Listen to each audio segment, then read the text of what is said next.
Assalamualaikum warahmatullahi wabarakatuh. Salam, Engineer. Bertemu lagi di channel kita, Obeng, obrolan Engineering. Baik teman-teman, episode kemarin, episode pertama kita membahas mengenai apa itu artinya engineering. So, sekarang kita akan membahas mengenai isi daripada engineering. Jadi teman-teman perlu diketahui di properti masing-masing, itu baik itu office building, baik itu apartemen, baik itu hotel, hospitality, pabrik, dan lain-lain, itu merupakan suatu properti yang di dalamnya itu ada yang namanya equipment. Nah, equipment itu terdiri dari apa saja, gitu kan? Dari mulai bangunannya yang disebut sivil, gitu kan? Ada yang equipmentnya seperti elektrikalnya, ada pompanya, mekanikalnya, gitu kan? Itu disebutnya MEP. Mechanical, Electrical, plumbing, dan sipil. Siap. Kita akan bahas itu bersama dengan Egy yang memang tidak asing lagi bagi kita. Dia merupakan salah satu engineer yang memang expert di bidangnya. Betul Pak Egy? Betul. Oke. Expert itu ahli. Nah, dia itu ahli di segala bidang. Baik di engineering ataupun ahli di seorang perempuan. Ganteng soalnya dia, gitu kan? Dia seorang playboy juga teman-teman, gitu kan? Jadi rata-rata Pak Egy, gitu kan? Engineer itu, nih pengalaman saya gitu kan, tidak terlepas dari apa coba? Kopi, rokok, perempuan. Oh, itu Pak Ali ya? Kalau yang dibicarakan di apa namanya di office gitu kan, di workshop gitu kan, hal-hal yang dibahas oleh seorang teknisi engineering itu adalah tidak jauh dari situ. Gitu ya, seperti Pak Egy, ganteng kalem, si ganteng kalem ini teman-teman, gitu kan. Oke, teman-teman, kembali lagi ke laptop. Kita akan membahas mengenai masalah MEP. Pak Egy, pengertian daripada MEP. Apa itu Pak Egy? MEPN itu tadi mungkin sebuah singkatannya posisinya, jadi ada mekanik, elektrik, plumbing, dan sipil. Jadi MEPS mungkin ya posisinya. Yes. Nah mungkin yang pertama kita akan bahas yang pertama dulu ya. Di sini ada yang namanya mekanik. Nah mekanik ini tuh cangkupannya sangat luas sebenarnya mah. Termasuk di dalamnya itu ada yang namanya termodinamika. Jadi termodinamika ini tuh perubahan wujud. Nah ini biasanya disebutnya termodinamika. Jadi dalam mekanik itu ada namanya HPAC. Nah HPAC ini tuh adalah singkatan. Nah singkatannya juga. Dari sama dengan TK, SD, SMP. Nah gitu, TK, SD, SMP, ya betul. Oke. HPAC. HPAC di sini H-nya itu adalah heating, V-nya itu adalah ventilasi, C-nya itu adalah air conditioning. Gitu. Nah tadi sesuai dengan apa yang saya ceritakan di awal, bahwa ini mekanikal itu tidak terlepas dari yang namanya termodinamika. Jadi ada yang namanya perubahan wujud gitu. Kalau saya itu sebutnya itu kayak contoh perubahan wujud dari tadinya manusia menjadi siluman. Sama kan? Ya. Nah itu disebut perubahan itu disebut dengan jelmaan juga. Itu jelmaan itu. Gitu kan, dari apa namanya tadi tiba-tiba jadi pocong gitu kan, tiba-tiba jadi babi ngepet. Itu jelmaan. Mekanikal juga? Jelmaan. Oh, jelmaan. Atau mungkin secara gamblangnya itu di sini itu adalah sebuah usaha mekanikal itu sebenarnya ya. Usaha merubah, istilahnya mah tadi manusia menjadi pocong gitu kan. Nah itu perubahan, itu posisinya itu. Berubah itu. Jadi usahanya ada itu. Mekanik itu merupakan suatu perubahan. Perubahan kemana nih? Dalam artian perubahan merubah energi. Merubah energi dong. Ya betul. Bukan merubah wujud manusia, bukan. Oke. Jadi pengertian mekanik itu merupakan perubahan energi dari energi mekanik menjadi listrik gitu kan. Gitu. Betul nggak Pak Egy? Betul. Tergantung pemanfaatannya sebenarnya. Pemanfaatannya betul. Ya makanya tadi kita kembali ke laptop ya. H di sini itu adalah heating. Nah, heating di sini sebenarnya maksudnya termodinamika, biasanya kalau di dalam bahasa engineer-nya itu disebut delta T. Nah, delta T di sini tuh lebih ke panas gitu posisinya. Mm-mm. Jadi kalau ada rumusannya itu misal ada kalori dan lain-lain itu sebenarnya masuknya delta T. Nah, kenapa saya bahas ini? Karena kalau kita ngomongin terkait yang namanya pemanasan atau heating gitu ya, sesuai dengan judulnya heating gitu posisinya. Jadi heating di sini tuh kayak contoh mungkin teman-teman ada di sebuah ruangan. Biasanya ruangan itu kan teman-teman untuk membuat teman-teman nyaman, biasanya ada yang didinginkan karena udaranya panas. Oke. Nah, tapi kalau heating di sini itu adalah memanaskan ruangan. Jadi biasanya mungkin ini banyak-banyak dipakai di area dataran tinggi, di pegunungan-pegunungan. Jadi kalau teman-teman kedinginan tuh Kutub Utara. nanti biasanya kita pakai heating gitu. Tapi kalau untuk ruangan biasanya kita ada namanya furnace gitu posisinya. Itu konsepnya sama seperti AC standing. Jadi dia itu disimpan di area tertentu yang memang teman-teman enak, nyaman disimpannya. Nanti kita colokin listrik, nanti dia timbullah udara panas. Untuk memanaskan ruangan, menghangatkan lah gitu. Jadi menghangatkan itu tidak harus oleh selimut hidup. Selimut hidup kayak gimana? Ini selimut hidup. Jadi menghangatkan ruangan itu, gitu kan, harus menggunakan equipment di bidang engineering. Equipmentnya apa? Seperti tadi dibahas, furnace, ya, gitu kan, elemen gitu. Nah, kalau misalkan selimut hidup mah itu mah sampingan, jadi teman-teman ini kalau misalkan harus melakukan pemanasan, gitu kan ya di kasur saja. Aduh, ini jangan ditiru ya. Jadi sebenarnya memang kalau kita kan hampir rata-rata kita sebagai apa ya namanya tuh ya, sebagai orang atau sebagai manusia ya posisinya tuh kadang kita itu lebih ke kayak malas untuk melakukan sesuatu, tapi kita pengen area kita tuh jadi apa namanya teh nyaman gitu ya, posisi relax lah gitu posisinya. Nah, jadi kita butuh yang namanya heating atau pemanasan gitu posisinya. Nah, lanjut lagi ya, tadi selain di furnace gitu posisinya, heating ini tuh ada lagi Pak. Ada biasanya tuh kalau teman-teman tahu tuh boiler. Nah, boiler juga sama di sini fungsinya sama untuk memanaskan. Hanya mungkin di sini biasanya kalau di factory ya, kalau di factory atau suatu industri biasanya mereka memanaskan itu ada yang pakai namanya oil atau boiler thermax biasanya disebutnya. Ada juga boiler steam. Nah, boiler steam ini tuh sama, yang kita manfaatkan itu adalah suhu panasnya. Siap. Gitu. Jadi intinya kalau yang berkaitan dengan heating berarti tujuan utamanya adalah memanaskan gitu. Nah, kalau teman-teman nggak ada nih, Pak, saya nggak punya furnace, saya nggak punya boiler. Nah, gimana cara pemanasannya? Nah, mungkin yang tadi Pak Ali bisa masuk juga, tapi yang lebih baik itu mungkin kita olahraga, lari-lari di tempat. Itu juga pasti kita akan panas gitu. Atau enggak misalkan ada yang lebih bisa memanaskan cepat. Apa biasanya? Gesekan Pak. Gini-gini gitu ya? Yes. Ini gesekan. Antara kulit dengan kulit. Gitu kan, bisa kulit laki-laki dengan kulit perempuan. Itu merupakan suatu pemanasan juga. Oh, beda kalau sama sepuh gini ya. Jadi obrolannya selalu melenceng ke kiri dan ke kanan gitu. Nah, sebenarnya tadi poinnya karena memang kita biasanya memanfaatkan gitu apa secara teknologi ya, apa yang memang ada kita manfaatkan. Memang perlu yang namanya itu kalau bahasa saya itu energi, atau dalam artian perlu yang namanya itu cost, biaya gitu, energi di sini tuh. Kenapa? Karena ya kita nggak mau kerja, kita nggak mau ngapa-ngapain, tapi kita pengen udah kita segar, ya udah gitu aja gitu posisinya. Nah, setelah ini mungkin kita akan bahas yang namanya tuh V ya tadi ya. Enggak, heatingnya. Berarti heating itu tadi heating dulu ya, pemanasan ya.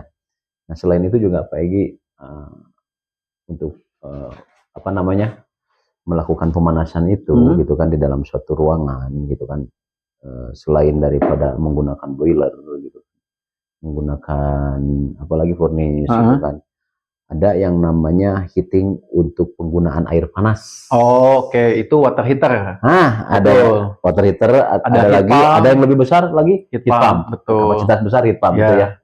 Terus kalau di hotel biasanya ada satu lagi tuh. Apa tuh? Sauna. Sauna. Gitu. Sauna dalam skala kecil. Enggak, maksudnya banyak runtutannya gitu.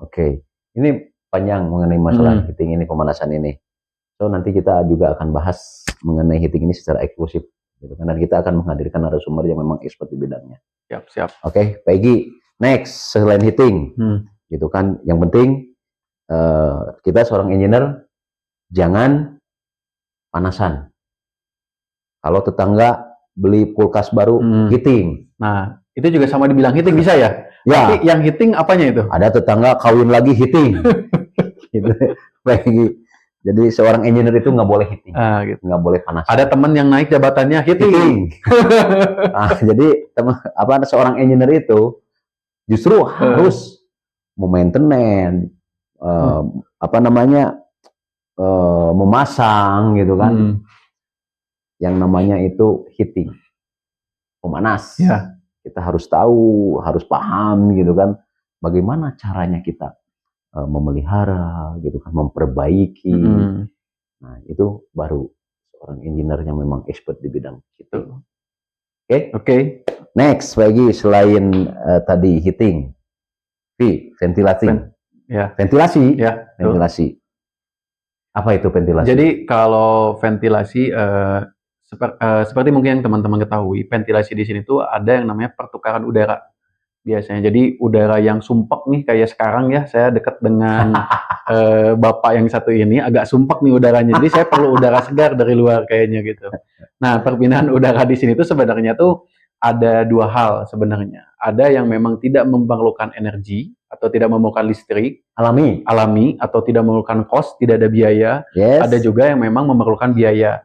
Hanya memang ventilasi ini tuh lebih murah biayanya ketimbang kalau kita menggunakan heating tadi. Jadi berarti ventilasinya itu ada yang alami, ada yang rekayasa. Betul, gitu. Jadi kalau ventilasi yang alami itu seperti yang sekarang tadi saya bilang, ketika saya dekat dengan Bapak, gerah gitu posisinya. Ini saya butuh udara segar. Berarti harus menggunakan apa nih biar segar? Nah, biasanya harusnya bisa berupa jendela gitu. Jadi kalau teman-teman biasanya kalau memang mau melakukan pengkosepan udara secara alami tanpa menggunakan energi listrik ataupun energi mekanik. Betul. Intinya pre-cost.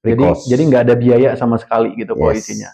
Jadi ketika teman-teman ingin seperti itu, teman-teman punya jendela, teman-teman harus buka tutup. Jadi ketika teman-teman butuh buka, selesai tutup jendela gitu. Betul. Cuman ya kita ada effortnya, ya kita harus gerak gitu posisinya. Tapi ada juga yang memang secara permanen Pak Egi. Kita tidak perlu membuka menutup gitu kan, seperti kisi-kisi di atas bangunan gitu kan, yang kisi-kisi soal ujian gitu atau gimana maksudnya kisi-kisi di sini tuh? Kisi-kisi tahu nggak itu yang di dalam bangunan gedung tinggi gitu. Selalu ada angin-angin. Angin-angin. Oh, angin-angin. Itu kan dipasang permanen. Itu juga merupakan suatu ventilasi alami. Betul. Kan. Terus ada yang namanya ventilator Peggy. Ya. Yang bergerak muter itu. Betul. Biasanya kalau ventilator itu mungkin di hospitality jarang ya. Kebanyakan ventilator itu adanya di suatu industri atau manufaktur, pabrik lah, factory ya kalau kita bilang. Jadi di sebuah industri itu kalau teman-teman lihat, nah ini bentuknya seperti ini. Jadi ventilator ini tuh nanti dia itu posisinya itu ada di atap. Nah di atapnya ini tuh ceritanya awalnya kita lubangin dulu tuh si atap. Nah ketika atapnya sudah dilubangi kita pasang ventilatornya. Nah ventilator ini tuh bergerak berdasarkan arah angin. Jadi di dalamnya modelnya tuh ada kayak siripnya lagi, bukan sirip mari ya di sini ya. Tapi sirip seperti baling-baling, seperti pen posisinya. Ketika dia tertiup angin, dia akan menghembuskan udara ke bawah. Gitu. Jadi itu fungsinya ada perputaran juga. Nah itu salah satu atau dua dari sekian banyaknya ventilator yang alami atau ramah lingkungan ataupun yang memang secara sistemnya itu free, no cost gitu. Nah itu yang no cost, yang free, yang alami. Nah yang rekayasanya nih seperti apa nih? Nah, kalau yang rekayasanya seperti yang muda-muda ya, kalau kita ngomong ada yang namanya exhaust fan gitu posisinya. Kipas. Nah, exhaust fan ini tuh ada di rumah juga suka ada biasanya. Kalau di toilet tuh biasanya kalau teman-teman suka nyalain lampu suka bareng dengan exhaust fan tuh. Nah, itu biar apa? Biar nggak bau Pak Ali nih sepertinya biar di dalam bebek. Gitu. Bau badan. Jadi bau-baunya ketarik gitu. Jadi di dalam suatu ruangan atau di kamar mandi itu akan terasa nyaman. Itu namanya exhaust fan gitu posisinya. Apabila kita di WC ngerokok, ada asap rokok, tarik, gitu kan, tarik sama exhaust. Nah, gitu. Fungsinya itu ya. Betul. Jadi meminimalisir udara supaya di dalamnya tuh menjadi nyaman kembali. Nah, kalau misalkan di building ada exhaust fan, ada juga. Nah, cuman di exhaust fan biasanya skalanya gede. Biasanya rata-rata di dalam building itu 3 pas yang dipakai, bukan 1 pas. Ada jet fan juga. Ada jet fan juga. Sebenarnya banyak lah gitu posisinya. Fan-fan yang besar ya. Fan-fan yang besar. Nah, intinya mungkin kurang lebih seperti itu terkait masalah ventilasi atau ventilating gitu. Ventilating. Gitu. Oke. Siap. Itu 2 tadi, heating, ventilating. Sekarang air conditioning. Nih, air conditioning Pak Egy. Sambil dulu nih. Sambil dulu biar agak dingin. Minum dong. Minum. Cheers. Ini air putih teman-teman, bukan bir. Oke, Pak Egy, kita bahas untuk selanjutnya. Ventilating, air conditioning. Nah, air conditioning itu merupakan salah satu equipment di dalam suatu bangunan gedung yang memang saat ini tuh mau tidak mau kita memerlukan, gitu kan. Selain ventilasi yang alami, kita juga memerlukan pendinginan ruangan yang memang dibuat sedemikian rupa supaya ruangan itu menjadi nyaman, gitu kan, tentram, tidak panas, hati tidak panas ketika melihat teman kawin lagi, gitu ya. Tenang aja, relax aja, biarin, karena teman kita kawin dengan orang yang jelek, gitu kan ya. Mudah-mudahan nanti kita, gitu kan ya, lagi mengenai air conditioning Pak, gitu kan. Fungsi daripada air conditioning itu adalah untuk mendinginkan ruangan. Betul. Secara garis besar, cara kerjanya itu adalah dia itu menyerap panas di dalam ruangan dan mengeluarkannya melalui kondensor, membuang kalor. Betul. Gitu kan. Ini juga mengenai air conditioning ini kita juga akan bahas secara eksklusif karena memang air conditioning ini pembahasannya nggak akan selesai kalau misalnya kita bahas dalam 5 atau 10 menit. Jadi kita akan mendatangkan vendor juga yang expert di bidangnya, gitu kan, supaya teman-teman paham dan mengerti dari mulai jenis-jenis AC, betul. Terus apalagi cara kerjanya, terus cara maintenance-nya, betul, cara pasang, atau instalasi ya. Oke, nah menurut Pak Egy, seberapa penting nih air conditioning di dalam bangunan gedung? Nah, sebenarnya sih untuk saat ini ya posisinya dalam suatu bangunan, baik itu factory, gedung apapun itu, hampir rata-rata mungkin 100% ya semuanya menggunakan yang namanya AC atau air conditioning. Hanya bedanya itu AC di sini tuh ada yang pakainya AC split untuk jenis-jenisnya ya posisinya.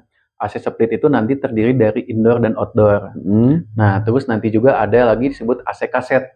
Nah, AC kaset di sini tuh dia itu nanti biasanya ada di posisinya tuh di ceiling, bukan di tembok. Kan kalau tadi AC split itu di tembok ya posisinya. Nah, kalau ini di ceiling gitu posisinya. Jadi ada dalam ceiling. Nah, ceiling itu kita pasang yang namanya AC kaset. Nah, habis itu kita ada yang namanya AC split duct. Nah, habis split duct kita ada yang namanya chiller, cooling tower. Chiller lebih besar lagi, kapasitas lebih besar. Betul, sistemnya ada yang VRP, terus juga ada AHU, ada FCU, banyak lah posisinya. Inverter. Gitu. Jadi kembali lagi sebenarnya ke AC ya posisinya. AC di sini tuh menjadi suatu kebutuhan yang sangat besar. Bahkan statistik nih tahun dari 2010 sampai 2025, bahkan dari tahun 1995 atau 1990 gitu posisinya, pemakaian energi terbesar itu adalah di bidang HVAC. Betul sekali Pak Egy. Gitu. Kenapa terbesar? Karena kebanyakan orang pengen nyaman. Betul nggak? Betul. Jadi ketika masuk ke dalam pengen nyaman, apapun dilakukan. Nah, gitu. Walaupun effortnya terhadap penggunaan energi. Gitu. Oke, siap Pak Egy. Jadi tadi kita sudah bahas mekanikal itu terdiri dari HVAC, heating, ventilating, air conditioning. Air conditioning, betul. Kita sudah bahas itu. Oke. Next, selanjutnya Pak Egy. Itu yang penting AC tadi gitu kan ya. Dingin. Jadi perlu jaket Atau Perlu gimana selimut maksudnya? lagi. Jadi ternyata ketika panas kita membutuhkan gesekan, ketika dingin kita butuh selimut. Bukan, butuh pelukan. Gila teman-teman. Saya jadi ke bawah nih teman-teman sama Pak Ali nih. Oke, lanjut ya teman-teman. Jadi seorang engineer itu jangan terlalu serius biar tidak tegang. Biar tidak tegang. Otot tidak kaku. Tidak kaku. Jadi seorang engineer itu memang harus memahami apa itu heating, apa itu ventilating, apa itu air conditioning. Fungsi, desain, terus cara maintenance, cara instalasi. Nanti kita akan bahas lebih eksklusif, lebih spesifik, Peggy. Jadi biar nanti teman-teman memahami dan mengerti gitu kan ya, apa itu yang namanya HPAC. Tapi di episode ini kita hanya bahas secara garis besarnya saja, Peggy. Oke, next selanjutnya. Selain ada pompa. Pompa. Jadi di dalam suatu mekanik itu selain HPAC, kita ada juga namanya pompa. Nah, pompa di sini mungkin sebagian besarnya saja ya. Pompa di sini tuh banyak digunakan biasanya di dalam suatu building ataupun factory. Nah, fungsinya itu tetap cuma satu, memindahkan. Jadi fungsi daripada pompa itu adalah memindahkan. Apa coba yang dipindahkan? Media. Nah, media di sini tuh betul ya. Media di sini tuh teman-teman air. Jadi kalau teman-teman ngomongin pompa, berarti medianya pasti air. Yes. Kalau pompa tanpa air itu bukan pompa berarti namanya, tapi apa ya? Pompa tanpa air. Apa itu namanya? Pompa tanpa air. Coba teman-teman apa? Pompa tanpa air. Nah, nanti teman-teman mungkin tulis di kolom komentar ya. Itu ada apa namanya? Pompa batu ali. Pompa batu ali kayak gimana? Motor batu ali itu. Pompa didesain sama tukang-tukang batu ali itu bisa jadi. Oh, buat apa namanya itu menghaluskan. Atau itu kayak gerinda lagi berarti. Kayak gitu kan, itu gerinda itu apa namanya media untuk menghaluskannya. Tapi kan itu mesinnya. Oke. Motor. Nah, betul, menarik nih teman-teman. Jadi kita kupas dulu terkait pompa di sini. Jadi biasanya dalam suatu pompa itu biasanya terdiri dari dua komponen. Pertama ada motor penggerak, kedua ada pompa. Baik itu pompa sentrifugal atau pompa apapun itu. Dua media ini tidak mungkin terlepaskan. Jadi posisinya ketika teman-teman punya motor, dia tuh ada asap. Nah, di asap ini dia ada pompanya. Nah, biasanya juga suka terjadi kebocoran dan apa-apa di sealnya gitu kan posisinya, sehingga dia bahasanya kudu dipancing gitu. Nah, kalau ada kebocoran pasti dipancing. Nah, hal seperti itu bukan mancing keributan, tapi di sini mancing supaya airnya bisa mengalir gitu. Nah, kalau kita ngomongin pompa, biasanya kita kebanyakan ya kalau di building itu dipakai untuk salah satunya adalah joki pump untuk pengaman pemadam kebakaran. Terus ada juga mungkin yang disebutnya tuh diesel pump, electric pump, dan lain sebagainya. Tapi kalau memang untuk keseharian, biasanya kita pompa di situ tuh dipakai untuk pompa sebagai distribusi air, bukan distribusi makanan, karena tadi medianya udah pasti air. Jadi memindahkan kayak teman-teman nih asalnya ada di ground tank atau GWT. Nah, biasanya nanti teman-teman akan dipindahkan ke root tank gitu posisinya. Root tank itu ada pompa lagi. Booster pump biasanya. Betul. Cuman memang tergantung. Ada yang memang kebutuhan. Ada yang tidak menggunakan booster pump, ada yang menggunakan. Betul. Ada juga yang memang dari bawah ke atas ketika ada di root tank dia full gravitasi. Cuman memang minusnya ketika yang paling atas pasti gravitasinya akan lebih kecil ketimbang yang di bawah. Nah, itu mungkin nanti bisa dimanipulasi kembali lah terkait masalah pompa. Nah, mungkin selanjutnya kita ngomongin terkait pompa nih. Pompa kan udah selesai tuh. Jadi ada beberapa pompa gitu kan. Tadi ada pompa ya firefighting, gitu kan, ada pompa distribusi, ada pompa booster pump. Gitu kan. Next kita juga akan bahas secara eksklusif juga terkait pompa-pompa ini gitu kan. Cara kerjanya, cara ngitung head gitu. Karena kan biasanya kalau kita ngomongin pompa itu ada grafik, biasanya teman-teman lihat ketika beli pompa ada grafik bentuknya XY. Nah, di XY ini biasanya ada grafik untuk headnya berapa gitu posisinya. Menarik. Nah, menarik Pak. Oke, siap. Karena itu pembahasannya akan eksklusif gitu kan. Oke, selanjutnya yang terakhir Pak Igi nih, di mekanikal itu ada yang namanya transportasi. Transportasi itu bukan angkot, bukan bis, gitu kan. Kalau transportasi di dalam gedung, nggak mungkin dong ada angkot di dalam gedung, gitu kan. Jadi transportasi di sini adalah transportasi vertikal dan horizontal. Apa itu? Transportasi vertikal? Yang mana? Di dalam gedung? Oke. Jadi biasanya kalau ada saya biasa gini kalau ngelihat Pak Ali ini agak sedikit kesima ya posisinya. Jadi kalau ngomongin transportasi, tadi memang betul bukan yang namanya angkot dan lain itu nggak mungkin ada di dalam gedung. Jadi transportasi di sini tuh kita ada namanya eskalator dan elevator atau vertikal dan horizontal. Fungsinya juga sama, dia itu intinya untuk memindahkan. Yang tadi konsepnya memindahkan air, kalau ini tuh memindahkan orang. Kan nggak mungkin ketika teman-teman ada misalkan tinggal di apartemen lantai 13, teman-teman naik staircase atau tangga, kan nggak mungkin ya. Sampai ke atas teman-teman pingsan. Gitu posisinya. Jadi kita menggunakan yang namanya elevator atau lift. Gitu. Oke, selain itu juga di mall juga ada yang namanya eskalator. Betul, eskalator. Itu tangga berjalan, ya bahasanya.